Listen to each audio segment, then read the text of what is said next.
Gravação, gravação iniciada. Bom dia mais uma vez a todos e a todas que estão aqui.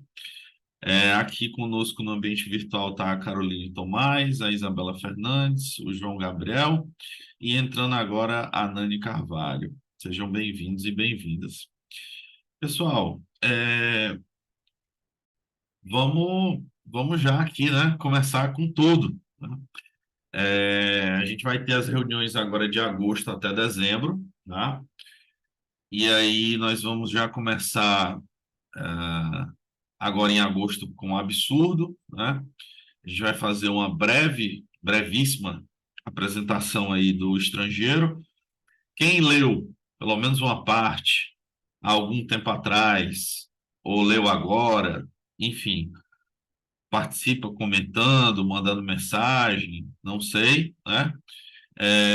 Ou se não, a gente só fica aqui, conversa, né? E vê o que é que sai disso aqui.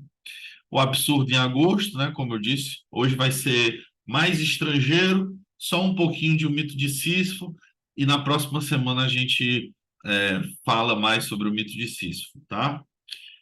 Setembro, Revolta, outubro, Textos Políticos, novembro, Kafka e Dostoiévski, né? E dezembro, Nietzsche. E aí a gente tem um prólogo que é as ideias para 2024. Eu botei 2023 aqui porque depois da pandemia eu ainda acho que nós estamos em 2020. Então, vamos lá. Fábio está entrando aqui também. Estamos no mês de agosto, então vamos ter mais duas pessoas que estão entrando. Nós estamos no mês de agosto, então a gente vai ter essa reunião hoje, tá? E vamos ter uma reunião na próxima semana. Pessoal, eu acho que não cabe, né? Que bom, Caroline, muito massa, muito massa. Então, vai poder contribuir bastante aqui. É, eu acho que não cabe uma eu falar aqui sobre o Camus, dar os pormenores biográficos, né? Coisas do tipo, porque, enfim, isso está na internet, inclusive no nosso próprio canal. Lá tem cursos introdutórios, né? Nesses meses, nesses dias que passaram, inclusive, repassei para vocês mini cursos, né? Relacionados às obras e à vida do Camus. Então, não adianta aqui eu dizer, mais uma vez, que o Camus nasceu em 1913, que o pai dele morreu em 1914, que o primeiro beijo do Camus foi em 1900 e tanto, que foi corneado em 1900 e tanto, que ele corneou alguém em 1900. Não adianta, né? Vamos aqui passar mesmo para o que interessa, que é o ciclo do absurdo, né? Que é a primeira grande ideia aí que surge do Camus em 1942, quando ele está na França, tá? Quando ele está lá na França ocupada, ele está trabalhando no jornal Combate, né? Um jornal clandestino, mas também está escrevendo muito. E ele escreve O Estrangeiro e O Mito de Sísifo, ambas essas obras são publicadas em 1942, e ele está redigindo lá desde 1900 e tanto, 1930 e pouco, ele está escrevendo uma peça, que é Calígula, né? Calígula seguida de Le Malentendu, né? Que é o mal entendido, ou o equívoco, né? Então, essas obras, O Estrangeiro, O Mito de Sísifo e Calígula, O Estrangeiro sendo um romance, O Mito de Sísifo sendo um ensaio e Calígula sendo uma peça de teatro, isso é considerado o ciclo do absurdo, tá? São as obras que o Camus vai tratar sobre o absurdo, numa perspectiva literária, numa perspectiva de ensaio e numa perspectiva teatral, tá? Depois, mais na frente, a gente fala um pouco mais por que o Camus utiliza esses três modos, essas três perspectivas de apresentação de um tema, né? Mas o que é interessante agora para a gente dar seguimento é falar um pouco mais sobre o estrangeiro, tá? Nesse momento, vocês podem me interromper quando vocês quiserem, tá? Pode ter, eu não sei se tem a mãozinha aqui, eu não sei se tem a mãozinha. No Google Meet tem uma mãozinha que você levanta, né? E aí você fala. Eu não sei se aqui tem a mãozinha. Mas, qualquer coisa, vocês falem aí no chat. Tem Tem também, mãozinha se também? Tem, Perfeito, dando reação. perfeito. Então, se vocês estiverem aptos a falar, só apertar a mãozinha ou então já liga o microfone aí. Acho que foi a Caroline que falou, que aí já entra falando e tal, e eu, ó, só escuto, tá bom? Aqui não tem esse negócio de eu falo e vocês ficam calados, não. Aqui é um grupo de estudo, todo mundo tem voz, todo mundo fala, né? Eu só estou falando mais porque, enfim, né? Membro líder, a gente está na liderança, então a gente vai conduzindo e aí vamos nessa. O Estrangeiro, como eu disse para vocês, é uma obra de literatura escrita em 1942, né? É, que na verdade ela vai servir, né, como uma espécie de base, né? Eu até coloquei aqui base, né? Por quê? Porque o Estrangeiro não vai ser escrito com uma noção própria. Por exemplo, o Camino pensou assim: pô, vou escrever um livro chamado O Estrangeiro, que é um livro de literatura e tal e tudo mais. Não. O Estrangeiro vem de uma falha, que é A Morte Feliz, né? A Morte Feliz é um projeto de romance inacabado, tá? Vocês conseguem aí na Amazon, nas livrarias, né? Foi reeditado depois da morte do Camus. É uma obra inacabada dele, um romance, em que fala sobre uma personagem chamada Meursault, que basicamente trabalha num negócio de porto, né? E é pobre e quer muito ficar rico. E tem lá suas amigas, tem lá seus amigos e tal, etc. E num belo dia descobre a existência de um rapaz incapacitado, deficiente físico, chamado Zagreus.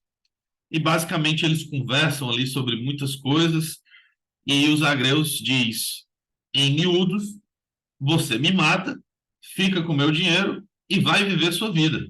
Porque você precisa de dinheiro, né? Você é jovem e tal, você quer viver, etc. Então, eu te dou o meu dinheiro, você me mata e seja feliz, né? É uma obra ruim, é uma obra estranha, é uma obra que não faz o menor sentido, tá? E o Camus percebeu isso e deixou inacabado. Guardou lá no birô dele e não publicou, nem quis que isso fosse publicado, né? Uma total falta de desrespeito depois, mas enfim, vocês sabem que depois que o autor morre, não tem respeito nenhum sobre a obra, né? O Kafka está aí para provar isso. E aí o Camus viu que aquela personagem principal na Morte Feliz tinha um potencial.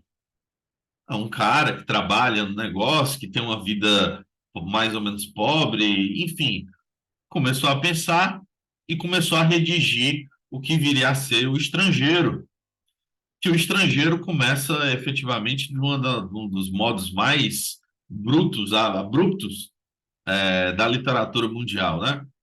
Hoje mamãe morreu, talvez tenha sido ontem, não sei, recebi um telegrama do asilo, sentimos pêsames, enterra amanhã. As informações são jogadas para você, leitor, de uma maneira que o quê? O que está acontecendo? Não dá tempo de digerir tudo aquilo que está acontecendo ali, né? Então, em 1942, o Camus efetiva esse projeto chamado Estrangeiro, servindo como base, né, a Morte Feliz. Ele pinça algumas coisas, algumas atitudes, algumas coisas, mas são personagens diferentes. Se tiver curiosidade, pega depois para ler, mas eu não indico, não. É, Bom, o Estrangeiro é dividido em duas partes, né? Também não cabe a gente falar detalhadamente sobre o Estrangeiro, porque tem vídeo no YouTube aqui falando sobre o Estrangeiro, não só no canal do GEAC, mas em vários e vários canais. O Estrangeiro é, sem dúvida, um dos livros mais importantes do século XX, né? Um dos mais lidos, lidos até porque é uma leitura boa, não é uma leitura extremamente detalhista, no sentido de o suor respingava sobre não sei o que passava sobre não sei o que e sentia. Não, Camus é efetivamente um autor que sabe utilizar as palavras, conectá-las e não ser muito arrastado, né? Ele consegue produzir cenas muito boas com poucas palavras, né? Então, dito isso, né, cabe agora a gente discutir, dialogar aí sobre o estrangeiro. Primeiramente, eu queria que vocês, né, alguém, tecesse algum comentário sobre o que achou, se achou legal, se achou ruim. De experiência, eu posso dizer que a primeira leitura do estrangeiro eu tive uma sensação bem estranha, né? Que na verdade é outro nome que se dá ao estrangeiro, né? Principalmente dos Estados Unidos, do stranger. É, o comportamento do Mersô, né, causa essa estranheza. Então, o microfone aí está aberto aí para quem quiser falar alguma coisa, ou então o chat, né? O que é que achou da leitura, o que é que achou da personagem, do desenvolvimento e por aí vai. E aí a gente desenvolve um papo, uma ideia sobre.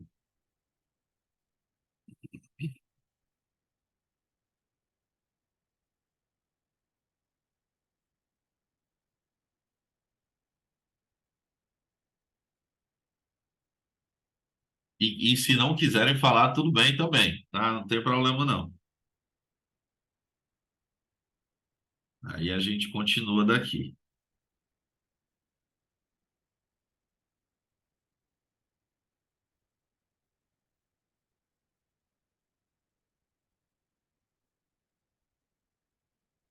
Vamos lá. Como então ninguém, que nem aquela parte do padre, que o pessoal pergunta, fale-se agora o cálice para sempre, então vamos dar seguimento aqui. O Estrangeiro é efetivamente uma obra dividida em duas partes, né? A primeira parte ela se refere à vida comum do Meursault, uma personagem completamente desinteressante, que tem uma vida desinteressante, entediante. Basicamente é um cara que não liga para ninguém, talvez ele não ligue nem para ele mesmo, mas que está cercado de relações sociais como todos nós.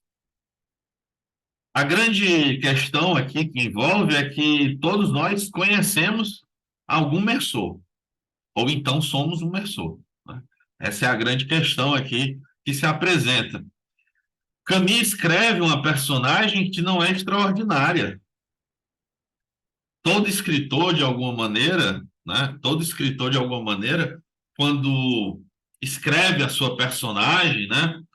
É, cai num risco de escrever quase um super-herói, né? As personagens que cada um dos autores escreve ou são tristes, miseráveis, como a maioria das personagens do Dostoiévski, confusos, como a maioria das personagens do Kafka, e a maioria dos personagens do Camus são personagens, se você for olhar entre as entrelinhas, desinteressantes. Mas isso não é uma, como eu posso dizer, uma maldade. Isso não é uma coisa ruim, né? De alguma maneira, o Camus está querendo dizer ali que não há nada de extraordinário na vida comum. Como as pessoas tentam essa imagem, né? Principalmente agora, depois desses tantos filmes de super-herói, né? Passou-se uma imagem de super-homem, né? Para todos nós, e que cada um pode ser um herói, como diria David Bowie, sendo que na verdade não somos, né? No final das contas, nós somos seres que fogem, né? Seres covardes, seres medrosos, né? Que têm inclusive medo do amor, né? Hoje em dia a gente tem medo até do amor, de se relacionar com outra pessoa. Que dirá realizar atos extraordinários. Então, essa é a personagem que o Camus apresenta na primeira parte do Estrangeiro. E que termina a primeira parte do Estrangeiro como um assassino. Então, o cara era desinteressante, de certa forma, ele utilizava as pessoas, você não consegue encontrar laços de empatia, e no final das contas, o cara é um assassino. Só que, deixa eu ver, teve um chat aqui. Meu áudio não está funcionando. Da Val. Val, tenta entrar novamente, ou então conecta no celular. É bem normal esse negócio do áudio não funcionar no Zoom, é impressionante. Então a personagem termina a primeira parte como um assassino. Um cara que dá quatro, seis tiros num árabe, que ele nem conhece. Ele nunca viu na vida o cara. O cara puxa uma faca e ele vai lá e puxa o revólver e dá quatro tiros. A grande desculpa, né, que o Camus utiliza no romance é porque o sol iluminou a lâmina foi ao rosto do Merceau e o Merceau sentiu aquele sol pesado, que era o sol, o mesmo sol do enterro da mãe, né? É, e era o mesmo enterro, o mesmo sol do enterro da mãe, e era o mesmo sol que tinha feito com que as suas têmporas suassem, e isso tinha provocado um mal-estar e tal, aí não dava para ele voltar, ele tinha que seguir a praia, mas como o árabe estava lá no meio do caminho, vou matar o árabe. Quatro tiros, matou seis, acho que é quatro ou seis, não sei, estou me lembrado agora, mata o árabe. Fim da primeira parte do romance O Estrangeiro. Essa é uma versão resumida, O Estrangeiro para super apressadinhos, né? Segunda parte do romance O Estrangeiro é, quiçá, a mais interessante dentro do romance. Como eu disse anteriormente para vocês, a primeira parte do Estrangeiro é entediante. Mas você vai porque, pô, você quer saber o que é que acontece com a vida daquele cara. O que é que aquele cara vai fazer da vida, né? Reage, né? Bota um cropped e reage, pessoal. Mas na segunda parte, né? Na segunda parte do romance estrangeiro, nós temos o auge, nós temos o apogeu. E os cenários são resumidos, são resolutos, né? Os cenários são muito curtos na segunda parte. É basicamente a prisão e o julgamento, né? E aqui mora, como eu disse para vocês, o auge da narrativa camisiana. Trata-se de ambiente fechado da prisão, em que o Camus vai utilizar o seu Camiverso, né? Vai falar sobre uma situação que acontece na Tchecoslováquia, e essa situação ela está presente no Mal-Entendido, né? É, você percebe a transformação da personagem Merceau quando ela perde a liberdade. Era um cara que realizava as atividades dele na primeira parte, mas agora é um cara que não pode mais realizar, e isso ele sente essa privação de liberdade. Ninguém está interessado. A segunda parte é as pessoas estão completamente desinteressadas no caso dele. O que foi que ele fez? Não matou um árabe. Ah, tá bom. Não há nenhum nível de interesse no caso do Merceau. O advogado não tem, o juiz não tem, o delegado não tem, ninguém tem interesse no caso do Merceau, até o momento em que o promotor fala sobre os sentimentos do Merceau no enterro da mãe. Ah, mas você não apresentou sentimentos no enterro da sua mãe. Você pediu café com leite no enterro da sua mãe. E isso é o suficiente para o julgamento se tornar importante. Vários jornalistas começam a cobrir o julgamento do Merceau. Várias pessoas começam a se preocupar, testemunhas, enfim, todo mundo lá presente.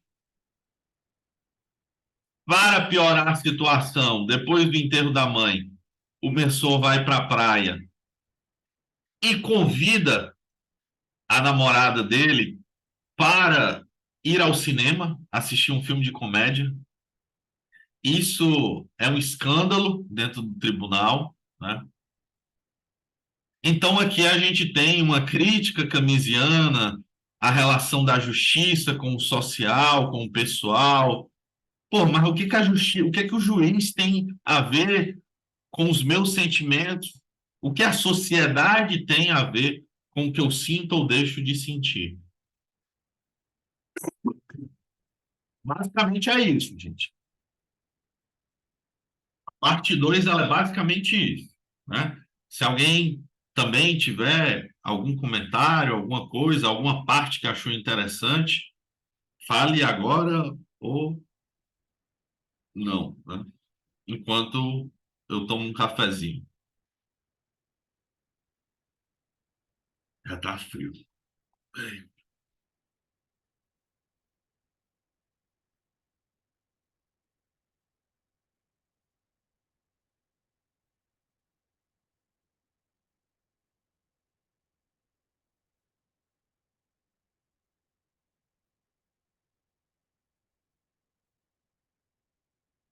Então, dentro dessa perspectiva, tem um chat aqui. Pronto. Ah, achei interessante também a parte que o juiz pergunta se ele acredita em Deus ou não. Depois esbraveja que a vida dele não teria sentido sem a existência de Deus. Perfeito, João Gabriel. Muito bom, muito obrigado pela contribuição. É, pessoal, a presença de Deus na parte 2, ela é muito sentida. O caminho ele constrói desde a chegada do Mersô à delegacia até a conversa com o delegado, que tem uma cruz, e o delegado pergunta, o juiz pergunta, o padre vai visitar e vai dizer: meu filho, vou orar pela sua alma, não sei o quê, pelo seu arrependimento, pela sua culpa e tal. O Mersô, efetivamente, né? Eu vou até ver se eu consigo repassar aqui para vocês a parte, né, em que ele vai falar sobre o. Deixa eu botar aqui para vocês o texto, a partezinha do texto, acho que já está, né? Pronto, perfeito. Já está aqui. É basicamente no finalzinho, o padre já vai falando, né? É, deixa eu ver. O capelão olhou-me com uma espécie de tristeza. Eu estava agora completamente encostado à parede e o dia escorria-me pela testa. Disse algumas palavras que não ouvi e perguntou muito rapidamente se permitia que me abraçasse. Não, respondi. Voltou-se e encaminhou-se para a parede sobre a qual passou lentamente a mão. Gosta tanto assim dessa terra? Murmurou. Nada respondi. Ficou de costas muito tempo, sua presença pesava-me, irritava-me. Ia dizer-lhe que fosse embora, que me deixasse, quando, virando-se para mim, exclamou de repente com uma espécie de arrobo: não, não consigo acreditar. Tenho certeza de que já lhe ocorreu desejar uma outra vida. Respondi-lhe que naturalmente, mas que isso era tão importante quanto desejar ser rico, nadar muito depressa ou ter a boca mais bem feita. Era da mesma ordem, mas ele me deteve e quis saber como eu imaginava essa outra vida. Então gritei: uma vida na qual eu pudesse lembrar desta vida. E disse-lhe logo depois que já bastava.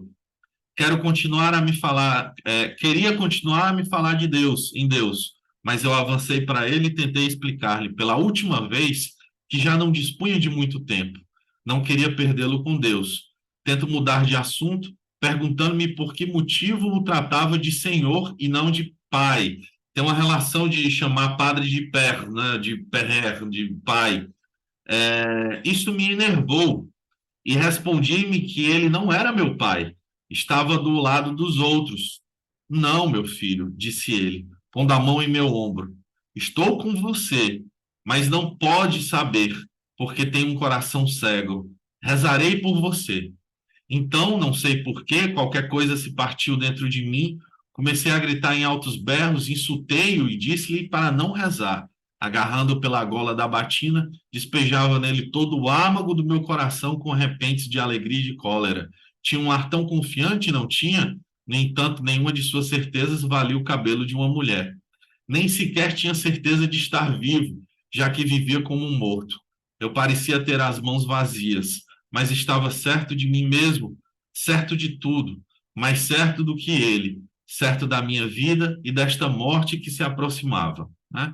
Esse é o momento definitivo em que o Meursault apresenta-se sensações, sentimentos, né? Ao longo todo da jornada aí, você se pergunta se esse cara sente alguma coisa. Raiva, ódio, amor, paixão, alegria, tudo parece tanto faz, né? Mas nesse momento efetivo, parece que ele sente de fato a porrada, né? A pancada, né? E para encerrar efetivamente, né,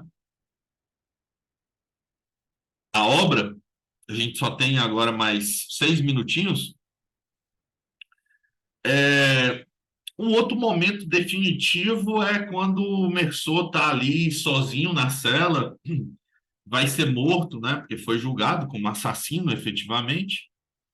E ele percebe, né, que depois que o capelão vai embora, reencontrei a calma.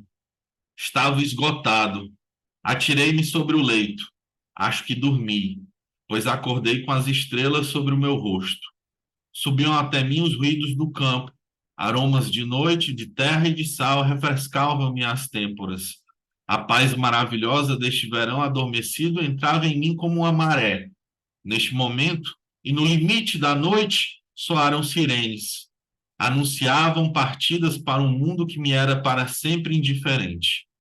Pela primeira vez em muito tempo, pensei em mamãe. Pareceu me compreender porque, ao final de uma vida, arranjara um noivo, porque recomeçara. Lá também, ao redor daquele asilo onde as vidas se apagavam, a noite era como uma trégua melancólica. Tão perto da morte, mamãe deve ter se sentido liberada e pronta para reviver tudo. Ninguém, ninguém tinha o direito de chorar por ela. Também eu me senti pronto a reviver tudo, como se essa grande cólera me tivesse purificado do mal. Esvaziado de esperança, diante desta noite carregada de sinais e de estrelas que me abria pela primeira vez a terra indiferença do mundo. Por senti-lo tão parecido comigo, tão fraternal, enfim, senti que tinha sido feliz e que ainda o era. Para que tudo se consumasse, para que me sentisse menos só, faltava-me desejar que houvessem muitos espectadores no dia da minha execução e que me recebessem com gritos de ódio, né? E aí encerra-se a narrativa dessa maneira extremamente visceral, né?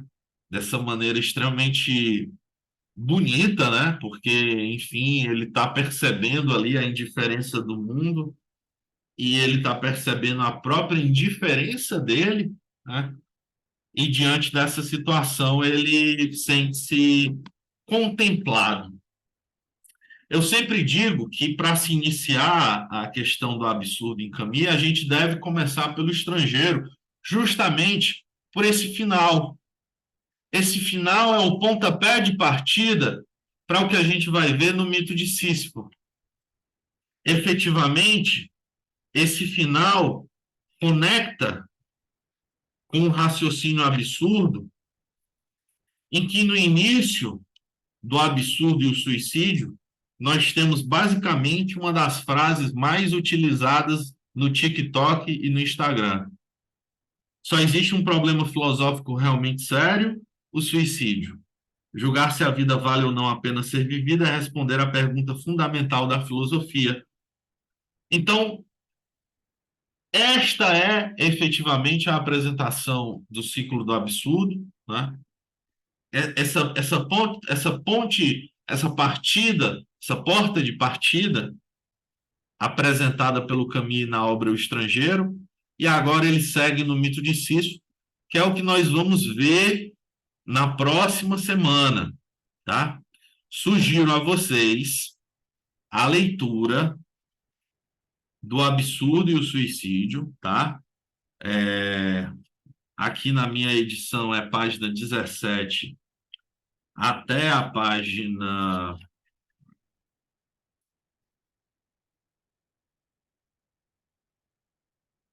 A edição é um pouquinho antiga, mas não é muito grande, não. É a página 17 até a página 23. Só são, pessoal, 5 páginas, 5 paginazinhas, né? Que o Camus vai falar sobre o absurdo, tá?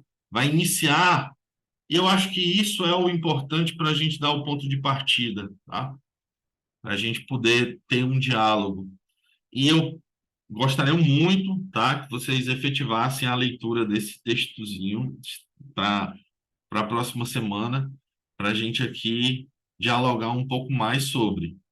Repito, não é obrigado, né, falar e tal e tudo mais, etc. Mas é legal porque senão acaba sendo uma palestra, acaba sendo uma aula, alguma coisa.